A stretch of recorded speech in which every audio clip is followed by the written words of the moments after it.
Plano de saúde com coparticipação. Vale a pena? É vantagem fazer um plano com coparticipação? O plano com coparticipação cobre cirurgia? Não estou encontrando um plano sem coparticipação. O que eu faço? Vem comigo para a gente conversar sobre isso. Olá, eu sou a Patrícia, sou corretora de seguros, especialista em planos de saúde há quase 27 anos. Nesse vídeo eu vou falar sobre coparticipação, mas eu quero fazer um vídeo diferente. Eu quero convidar você para um debate sobre esse tema que está gerando tantas polêmicas atualmente. Quero convidar inclusive os meus colegas, corretores e corretoras que me acompanham aqui. Corretores, clientes dos planos de saúde, advogados também que lidam bastante com isso, gostaria que vocês compartilhassem aqui situações que vocês já tiveram com o plano com coparticipação. Eu vou dar a minha explicação sobre coparticipação, vou dar a minha opinião e depois eu quero saber a opinião de vocês, ok? Mas eu peço, por favor, que você assista o vídeo até o final, para depois você deixar a sua opinião aqui, beleza? Eu quero um debate coerente. Não adianta falar que os planos são ladrões, que querem roubar a gente cobrando absurdos de coparticipação, por exemplo. Que isso não faz sentido, né, gente? Então, vamos analisar todos os lados para a gente fazer um debate justo. Vamos lá? Então, eu vou começar explicando como funciona a coparticipação para quem não conhece. Existem duas modalidades de planos. Existe o plano com coparticipação e o plano sem coparticipação. No plano com coparticipação, você vai pagar uma mensalidade mais barata e depois você vai pagar uma taxa extra para cada procedimento que você usar. Por exemplo, quando você passar numa consulta, fizer um exame ou algum procedimento, como uma fisioterapia, por exemplo, você paga um valor à parte. A coparticipação é a sua participação nos gastos que a operadora tem com o seu tratamento. E no plano sem coparticipação, você vai pagar uma mensalidade um pouco maior e tudo que você usar, as consultas, exames, procedimentos, etc., está tudo incluído no valor da mensalidade. Você não vai pagar nada a mais por isso. Agora, vamos começar com as dúvidas sobre o plano com coparticipação. Qual é o valor que eu vou pagar de coparticipação? Isso depende do plano que você vai contratar. Não tem uma regra única. Cada operadora tem a sua regra. Algumas cobram coparticipação sobre tudo que você usar, inclusive internação e medicamentos de alto custo. Algumas cobram coparticipação só sobre terapias, algumas têm opções de plano com coparticipação total, sobre tudo que você usar, e tem opção de plano com coparticipação parcial, que é só sobre terapias.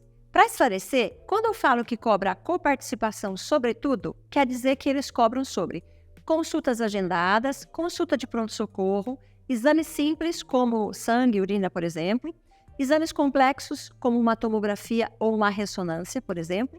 Procedimentos, como uma fisioterapia, fono, psicoterapia, por exemplo. Internação e, às vezes, sobre medicamentos de alto custo também. Mas, em geral, a maioria trabalha com um percentual que fica entre 20% e 30% do valor de cada procedimento. E, em geral, elas têm um valor máximo que vai ser cobrado sobre cada item que você usar. Quando a coparticipação é um percentual sobre o que você vai usar, logo você pensa que essa conta é sobre o que o médico cobraria no particular, né? Por exemplo, o médico cobra R$500 pela consulta no particular e você faz a conta sobre esse valor. Só que não é assim que funciona, tá? O percentual de coparticipação vai ser cobrado sobre o que a operadora paga para esse prestador. E quanto a operadora paga para o profissional?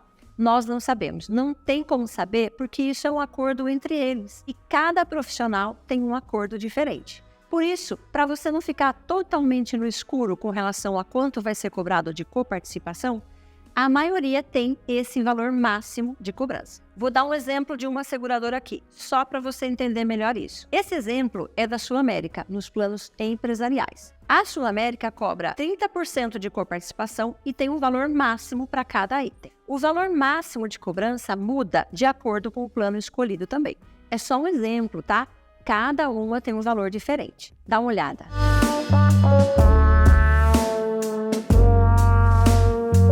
Como funciona a coparticipação no caso de internação? No caso de internação, a maioria das empresas tem um valor fixo para internação por evento. Funciona assim: cada internação é considerada como um evento. Não importa quantos dias você ficou no hospital, o valor não é por dia. Não importa se você fez cirurgia ou não. E não importa se você fez exames ou procedimentos enquanto estava internado ou internada.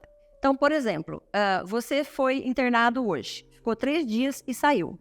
É um evento. 2 dias depois, você teve que ser internado ou internada de novo, daí ficou 10 dias, fez cirurgia e depois saiu. É outro evento. Nesse exemplo, vão ser cobrados 2 valores de coparticipação, porque foram 2 eventos. No período de internação, é comum fazer exames e procedimentos. Tudo que foi feito dentro do período de internação está incluído na coparticipação de internação. Mas atenção, pode ter uma exceção aí. Algumas operadoras podem cobrar coparticipação sobre medicamentos de alto custo, dentro da internação ou não. Eu não estou falando de um remédio para dor ou um antibiótico, tá? Existem alguns tratamentos para câncer ou doenças autoimunes, por exemplo, que precisam de tratamento com medicamentos caros e muitas vezes o plano cobre esses medicamentos. Mas nesse caso, pode ser que você tenha que pagar um percentual de coparticipação sobre esses medicamentos. Alguns têm essa cobrança e em alguns planos o medicamento está incluído no custo da internação. Antes de fechar, confira se o plano que você está contratando tem cobrança de coparticipação sobre os medicamentos. Vou pagar a coparticipação nos exames de pronto-socorro? Sim, se você precisar de um atendimento de pronto-socorro, você vai pagar a consulta do pronto-socorro e os exames que forem feitos. Agora, o uso de medicamentos no pronto-socorro, né, um soro, um curativo, esse tipo de coisa, está incluído no valor do pronto-socorro. Se esse pronto-socorro evoluir para uma internação, daí você vai pagar também a coparticipação de internação, que costuma ser um valor único, como eu já disse aqui. Quanto tempo o plano de saúde tem para cobrar a coparticipação? Normalmente, a coparticipação é cobrada na fatura do mês seguinte. Às vezes demora até 60 dias para ver essa cobrança de coparticipação, porque pode ser que, quando você passou na consulta, a fatura daquele mês já estava fechada, então acaba ficando para o outro mês. Plano com coparticipação tem carência? Sim. Se você não tem nenhum plano de saúde e você vai contratar o convênio pela primeira vez, você vai ter que cumprir algumas carências, independente do plano ser de coparticipação ou não. A coparticipação é uma modalidade de pagamento. Todas as outras regras dos planos de saúde são as mesmas, com carência e coberturas. Plano com coparticipação cobre cirurgia e parto? Sim, essa dúvida é parecida com a anterior. O plano com coparticipação é só um tipo de pagamento, não tem nada a ver com o que o plano cobre. Todos os planos são obrigados a cobrir os procedimentos que estão na lista da ANS, que é a Agência Nacional de Saúde Suplementar. Porém, existem 3 tipos de cobertura. Tem o plano ambulatorial, que só cobre consultas e exames, o plano hospitalar, que só cobre internação, e o plano completo, que cobre tudo: consultas, exames, procedimentos, internações, cirurgias e parto. Se o plano que você está contratando é o plano hospitalar ou o plano completo, você vai ter a cobertura de cirurgia e parto, independente se o plano for com coparticipação ou sem. Qual plano de saúde não tem coparticipação? Olha, está cada vez mais raro encontrar um plano de saúde sem coparticipação, porque a maioria das operadoras só tem opção de plano com coparticipação. Isso todo mundo já sabe, né? Por isso que todo mundo quer saber qual plano não tem coparticipação. Ainda existem algumas opções, só que fica difícil listar aqui, porque depende do tipo de contratação e depende da região que você mora. Existem 3 maneiras de você contratar um plano de saúde. A primeira é pelo CPF, que é o plano individual. A segunda é pelo CNPJ, que é o plano empresarial. E a terceira é pelo plano coletivo por adesão, que é de acordo com a sua profissão. Então, pode ser que eu fale uma seguradora aqui que só faz plano empresarial e você quer contratar um plano para o seu filho de 2 anos. Pode ser também que eu fale que tem um plano individual que não tem coparticipação. Mas daí, esse plano só atende em São Paulo e você mora em Minas, por exemplo. São muitas variáveis, entende? No Brasil, tem quase 800 operadoras de planos de saúde, são muitas opções. Mas eu vou dar uma dica aqui de um plano que serve para muitas pessoas do Brasil inteiro e que não tem coparticipação. Aliás, eles só têm opção de plano sem coparticipação. Esse plano é o Ampla Saúde. É um convênio com atendimento nacional. A contratação é através do plano coletivo por adesão, que é de acordo com a profissão. Mas dá para fazer para qualquer profissão. Não precisa ter formação superior para contratar e dá para fazer inclusive para estudantes. Aqui a gente tem um vídeo que fala tudo sobre o Ampla Saúde. Eu vou deixar o link aqui para você ver depois, tá? Mas se você quiser saber se tem algum plano sem coparticipação na sua região, é só chamar no WhatsApp que eu ou alguém da minha equipe procuramos para você e te ajudamos com a contratação, ok? Aqui na descrição tem um link que vai direto para o nosso WhatsApp e tem um número aqui na tela também. Eu ainda vou falar sobre qual é a melhor opção, se com coparticipação ou sem, e vou falar por que tem poucas opções de planos sem coparticipação. Mas antes, eu quero te pedir uma coisa. Curte o vídeo e se inscreve no canal, por favor? Obrigada. Qual o melhor plano de saúde? Com coparticipação ou sem coparticipação? E qual o melhor plano de saúde com coparticipação? Eu vou responder as duas juntas porque elas estão diretamente ligadas. Plano de saúde com ou sem coparticipação? Tem outros vídeos sobre coparticipação aqui e a minha resposta sempre foi: depende de quanto você usa o plano. Eu sempre disse que se você usa bastante o plano, é melhor contratar sem coparticipação. E se você usa pouco, o plano com coparticipação poderia ser uma boa. Mas acontece que as opções de planos sem coparticipação estão cada dia menores, quase não tem opção. Então, agora você tem que inverter a pergunta. Você tem que perguntar primeiro: quais as opções de planos para o meu caso? E se tiver a opção de plano com e sem coparticipação, daí você analisa 3 pontos importantes para você tomar essa decisão, que são o preço da mensalidade, os valores de coparticipação e o quanto você utiliza o plano. Daí você chega no melhor custo-benefício para o seu caso. E qual o melhor plano com coparticipação? Essa pergunta é muito pessoal. O melhor plano para mim pode não ser o melhor para você. Cada pessoa tem uma necessidade. Tem pessoas que querem atendimento nacional, querem ter atendimento em algum hospital específico, querem ter cobertura de reembolso porque usam mais os médicos que não atendem por nenhum convênio. E tem pessoas que querem ter um plano só por segurança, caso precise de alguma internação ou cirurgia, e só o atendimento na cidade já está bom. Então, é difícil falar aqui qual o melhor plano sem saber quais são as suas necessidades, entende? Mas, de qualquer forma, a gente tem um vídeo aqui sobre os melhores planos de saúde em 2023. Dá uma olhada lá depois. E se você quiser ajuda para saber qual é o melhor plano para o seu caso, chama aqui que a gente te ajuda, tá? Com prazer. Por fim, vamos entender por que tem tão poucas opções de planos com coparticipação? Primeiro, entenda como funciona um plano de saúde. Parece muito simples, né? Você contrata o plano, recebe a carteirinha, paga a mensalidade para a operadora e depois você vai nos médicos, laboratórios e hospitais que estão na lista do plano e é atendido. Até aí, nenhuma novidade. Todo mundo sabe disso, né? Mas você já parou para pensar por trás disso em como esse sistema funciona? É sobre o que está por trás disso que eu vou falar, a grosso modo. Nesse negócio, que é o convênio médico, existem 3 lados. Existe a operadora, ou a seguradora, que é a empresa de plano de saúde, como a Amil, Bradesco, Sul América, por exemplo. Existe nós, aqui, clientes que pagamos o plano, e existem os prestadores, que são os médicos, laboratórios, enfim, todos os profissionais de saúde. Isso é um triângulo. Então, tem a operadora, a gente e os prestadores. A gente aqui paga a mensalidade para a operadora, que faz um caixa com tudo que nós pagamos para ela. E com esse dinheiro, ela paga os prestadores. Essa conta é igual à nossa conta de casa.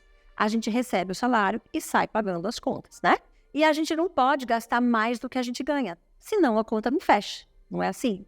Com a operadora, é a mesma coisa. Ela tem que pagar para os prestadores tudo que a gente usa no plano. E esse gasto tem que ser menor do que ela arrecada, senão a conta também não fecha. O que está acontecendo nos últimos anos foi que os gastos das operadoras subiram muito. E isso tem vários motivos, tá? Então, primeiro, depois da pandemia, as pessoas estão indo mais no médico. Algumas para tratar sequelas da Covid e muitas por prevenção, já que todo mundo está mais preocupado em cuidar da saúde depois do que a gente passou. Lembra que os planos cobrem os procedimentos que estão na lista da ANS? Essa lista agora tem exemplos do que o plano cobre. Se você precisa de algum tratamento que não está na lista e esse tratamento tem eficácia comprovada e é reconhecido pelos órgãos, como a Anvisa e alguns outros, o plano tem que cobrir. Então, ampliou bastante a cobertura do plano. Outra coisa que antes tinha limite de utilização e agora é liberado, as terapias. Tanto para pessoas com autismo como para qualquer pessoa. Psicoterapia, por exemplo, não tem mais limite de uso. Se o seu psicólogo ou psiquiatra disser que você precisa fazer terapia todos os dias, e se ele fizer um laudo explicando para o plano por que você precisa das terapias, o plano tem que cobrir. Outro ponto, fraudes. Sim, existem muitos casos de fraude, principalmente em relação a reembolso. Tinham clínicas, por exemplo, que pediam o login e a senha do aplicativo do plano para o paciente, dizendo que isso era para ajudar no processo de reembolso. Mas eles inventavam procedimentos que você não fez e pediam reembolso para o plano. Também tem casos que a pessoa faz um procedimento estético e o médico ou a médica coloca no recibo que foi feito outro procedimento, já que o plano não cobre nada que é só estético. Tudo isso tem um custo e entra na conta dos gastos. E quando essa conta fica maior do que a arrecadação, o que acontece? Reajuste. E quem paga essa conta? Todos nós que temos um plano de saúde. Tem muitas pessoas que usaram o plano por necessidade mesmo. E o plano é para isso. É para a hora que a gente precisar de um tratamento, de uma cirurgia ou de uma UTI, por exemplo. E tem gente que tem saúde boa, paga o plano e nunca usou. Mas quando essa pessoa precisar, a operadora tem que ter caixa para pagar o tratamento. Esse é o objetivo da gente ter um plano de saúde. Só que essa conta total de quem usou, de quem pediu reembolso, que não tinha direito, ou de quem não usou, é uma só. A conta é dividida por todos. É por isso que quase não tem mais plano sem coparticipação. Porque quando a gente paga a coparticipação, a gente fica mais atento aos exames que o médico vai pedir. A gente questiona se tem necessidade mesmo. E a gente só usa o plano quando realmente precisa. Não é assim? Eu já ouvi muito aqui as pessoas dizendo: eu pago o plano de saúde e quase não uso. Então eu vou no médico mesmo, porque eu quero fazer valer esse dinheiro. Só que isso é um tiro no pé. Porque depois a conta vem em forma de reajuste. É uma situação complicada. Tem muitos lados e tem muitas opiniões. A minha opinião é: use o plano quando precisar. O plano é para isso. Eu, por exemplo, já fui em médicos que ofereceram 3 recibos pela consulta. E eu não peguei. Não está certo. Como também não está certo a operadora recusar um tratamento que tem cobertura. Nesse caso, a gente tem que acionar a ANS, brigar, abrir reclamação, etc. Não importa o lado. Cada um tem que fazer a sua parte que está no contrato. O plano tem que cobrir combinado, conforme as regras da ANS, e a gente tem que pagar em dia e também tem que fazer tudo direitinho para a gente poder exigir depois. Como eu disse no começo do vídeo, eu quero saber a sua opinião e quero saber das situações que vocês passaram com o plano coparticipativo. Vamos promover um debate bem legal aqui, combinado? Espero vocês, um beijo, até mais!